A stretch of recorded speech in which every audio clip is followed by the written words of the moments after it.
ये खबर पारुल यूनिवर्सिटी द्वारा प्रस्तुत की गई है।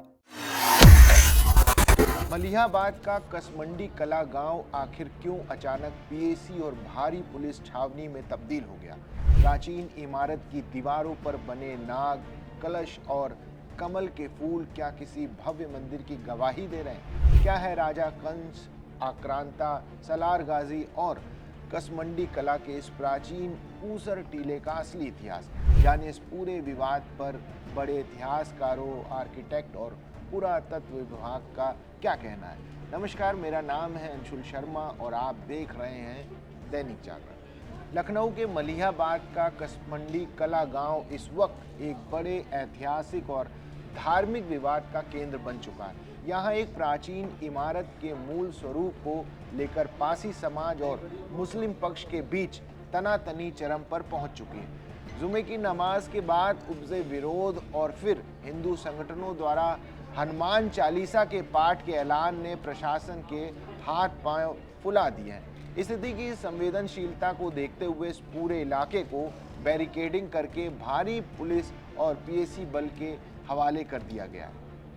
इस पूरे विवाद की शुरुआत कैसे हुई और वहां वर्तमान में जमीनी हालात क्या हैं, इसे समझने के लिए हमारे दैनिक जागरण के रिपोर्टर महेंद्र पांडे कसमंडी कला गांव में ठीक उसी विवादित स्थल पर पहुंचे हैं। ग्राउंड जीरो की वास्तविक स्थिति को दिखाते हुए उन्होंने जो रिपोर्ट भेजी है, पहले आप उसे देखिए। मलिहाबाद का ये वो स्थान है जो आज विवादित है और इसकी चर्चा पूरे देश में हो रही है। ये वही स्थान है जो कसमंडी कला का प्राचीन स्थल है, लेकिन यहाँ दो पक्ष हिंदू और मुस्लिम इस विवाद के केंद्र में हैं। मुस्लिम पक्ष कह रहा है कि ये मकबरा है और हिंदू पक्ष कह रहा है कि ये राजा कंस पासी का बनाया हुआ मंदिर है। मंदिर है या मकबरा, फिलहाल ये जांच का विषय है, लेकिन कंस पासी जो कभी यहाँ के राजा हुआ करते थे, वो उन्होंने 980 से 1031 तक के समय तक शासन किया। उन्होंने यहाँ पे कई निर्माण कराए, जिनमें से हिंदू पक्ष कह रहा है कि ये उनका ही निर्माण कराया हुआ स्थल है, लेकिन इसको लेकर के विवाद है। मुस्लिम पक्ष वो कह रहा है कि मकबरा है, यहाँ पे वो कभी नमाज किया करते थे। हिंदू पक्ष कह रहा है कि उन्हें पूजा की अनुमति दी जाए, लेकिन पुलिस प्रशासन यहाँ मुस्तैद है। उन लोगों ने सुरक्षा व्यवस्था कायम रखने के साथ में यहाँ दोनों पक्षों को किसी भी गतिविधि, विशेषकर धार्मिक गतिविधि करने से रोक लगा रखी है। मैं दैनिक जागरण के लिए महेंद्र पांडे, कसमंडी कला, लखनऊ। तो ये थी हमारे रिपोर्टर महेंद्र पांडे की ग्राउंड रिपोर्ट, जिसमें आपने उस विवादित स्थल को भी देखा। अब इस विवाद से जुड़ी उन तमाम जरूरी कड़ियों, ऐतिहासिक दस्तावेजों और सुलगते सवालों को विस्तार से समझते हैं, जो इस पूरे मामले की असली जड़ है। ये पूरा मामला कुछ वक्त पहले पूर्व deputy CM doctor Dinesh Sharma के एक बयान के बाद गरमाया था।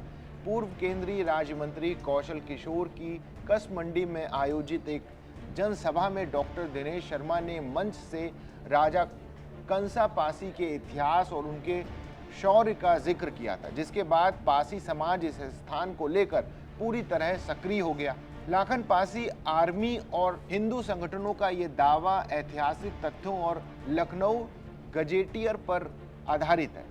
इतिहासकारों और लेखक नवलकांत सिन्हा के मुताबिक सन 980 से 1031 ईस्वी के दौरान इस पूरे अवध क्षेत्र पर महाप्रतापी राजा पासी, राजा कंस का शासन था। कसमंडी नाम का उद्गम भी राजा कंस के नाम से ही जुड़ा हुआ है। 11वीं सदी में जब विदेशी आक्रांता सैयद सलार मसूद गाजी ने अवध की धरती पर कदम रखा, तब राजा कंस ने अपनी वीरता का परिचय देते हुए उससे कड़ा और ऐतिहासिक मुकाबला किया। इस इतिहास के शिक्षक देवेंद्र मिश्र बताते हैं कि सलार मसूद गाजी ने अपने सेनापति सैयद हातिम और सैयद खातिम को एक बड़ी सेना के साथ राजा कंस से लड़ने के लिए भेजा था।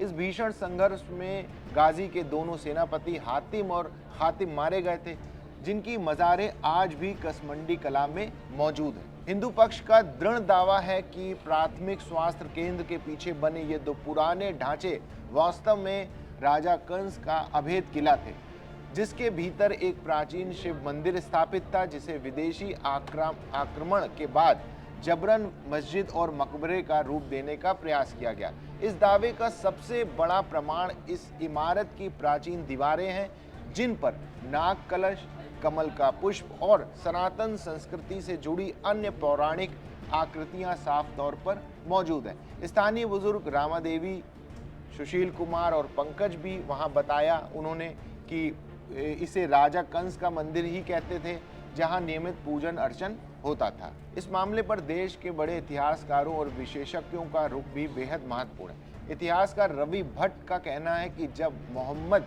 गोरी भारत आया था, तब बड़ी संख्या में हिंदू धार्मिक स्थलों को तोड़कर मकबरे बनाए गए। यदि कसमंडी कला के पुराने ढांचे की दीवारों पर नाग कलश और पुष्प पत्तियों की आकृतियां हैं, तो वे हिंदू धर्म का प्रतीक है और इनका मुस्लिम समुदाय से कोई संबंध नहीं। ऐसे ही आकृतियां भोजशाला में भी मिली हैं। लखनऊ विश्वविद्यालय के प्राचीन भारतीय इतिहास और पुरातत्व विभाग के प्रोफेसर दुर्गेश श्रीवास्तव ने भी स्पष्ट किया है कि ऐसे प्रतीक चिन्ह मुस्लिम समुदाय में नहीं मिलते हैं, ये हिंदू, बौद्ध या जैन धर्म में ही पाए जाते हैं। वरिष्ठ आर्किटेक्ट के अस्थाना के मुताबिक किसी भी भवन को उसके वास्तु से पहचाना जाता है। जैसे मस्जिद में मेहराब या मीनार अवश्य होती हैं और वहाँ प्रतीक चिन्ह नहीं होते। उन्होंने मांग की है कि भारतीय पुरातत्व सर्वेक्षण को इन प्रतीक चिन्हों की कार्बन डेटिंग करानी चाहिए, ताकि इनकी प्राचीनता का सही पता चल सके। उन्होंने ये भी बताया कि हमारे यहाँ पक्के मकबरे बनाने की परंपरा नहीं रही। हालांकि इसके विपरीत शिया धर्म गुरु मौलाना यासूब अब्बास का तर्क अलग है। उनका कहना है कि बेल बूटे, पुष्प पत्ती और अन्य आकृतियां ईरानी कला की हैं, जिसे काशी का नाम या काशी करी कहते हैं, और इसमें नाग का कलश भी होता है। उनका कहना है कि अगर ये जगह मस्जिद की है तो वो हमेशा मस्जिद ही रहेगी। दूसरी तरफ मुस्लिम पक्ष के जमाल मास्टर लुकमान और मोहम्मद मोइन इन दावों को सिरे से खारिज करते हैं। उनका तर्क है कि ये ढांचा कई पीढ़ियों पुराना पुश्तैनी मकबरा और मस्जिद है, जहां उनके पूर्वज नमाज पढ़ते थे। सरकारी राजस्व रिकॉर्ड और वक्फ के दस्तावेजों की भी इस संपत्ति को धार्मिक इबादतगाह और मज़ार के रूप में ही दर्ज किया गया। स्थानीय नागरिकों के मुताबिक इस विवाद की जड़ कब्रिस्तान की बाउंड्री वॉल है। साल 2012 में तत्कालीन सपा सरकार के समय इस गांव की 18 बीघा भूमि को कब्रिस्तान में दर्ज किया गया था और सपा समर्थित प्रधान ने इसके चारों तरफ दीवार बनवाई थी, जिसके बाद से दोनों पक्षों में तनातनी बढ़ती गई। पास के ही एक और खंडहर ढांचे में भी मजार बनी थी, जिसकी छत ढह चुकी है। उसे भी गांव वाले राजा कंस का ही निर्माण बताते हैं। हाल ही में मामला तब और ज़्यादा गर्म हो गया जब पासी समाज के आरोप लगाया कि ईरान के सर्वोच्च नेता अयातुल्ला अली खामनेई की मृत्यु के बाद यहां धार्मिक झंडा लगाया गया और परिसर के भीतर पक्की कब्रें बनाकर अतिक्रमण करने की कोशिश की गई। स्थानीय लोगों का कहना है कि यहां पहले कभी नियमित रूप से नमाज नहीं होती थी।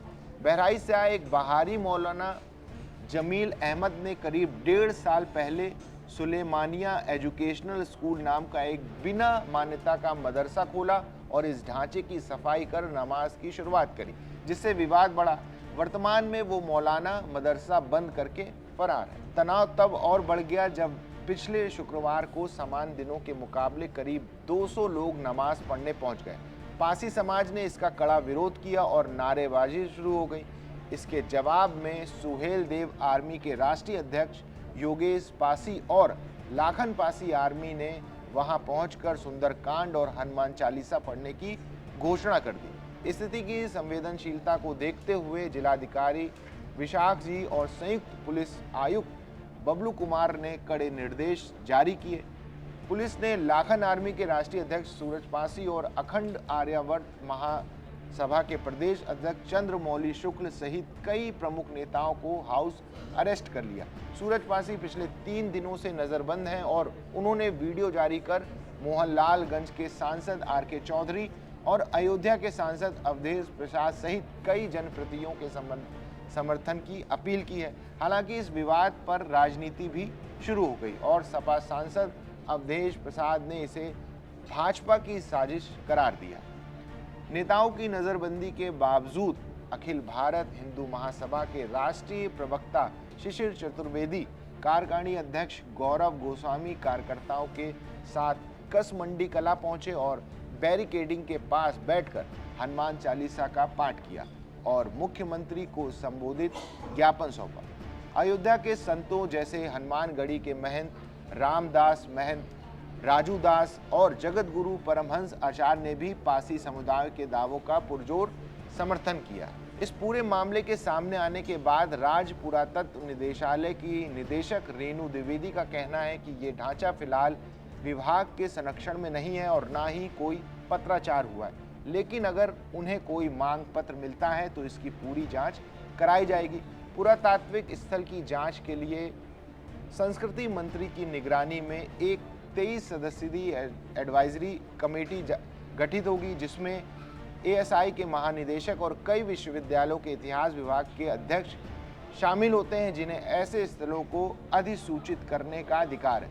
लाखन पासी आर्मी ने प्रशासन को एएसआई जांच शुरू कराने के लिए 1 हफ्ते का अल्टीमेटम दिया है और मांग पूरी न होने पर बड़े आंदोलन की चेतावनी दी है। फिलहाल प्रशासन ने गांव में शांति व्यवस्था बनाए रखने के लिए चारों तरफ के रास्ते बंद कर दिए हैं। ड्रोन कैमरों से निगरानी हो रही है और पीएसी जवान तैनात हैं। कसमंडी कला के इस ऐतिहासिक विवाद पर हमारी नज़र बनी रहेगी। देश और दुनिया की तमाम बड़ी खबरों के लिए देखते रहिए दैनिक जागरण।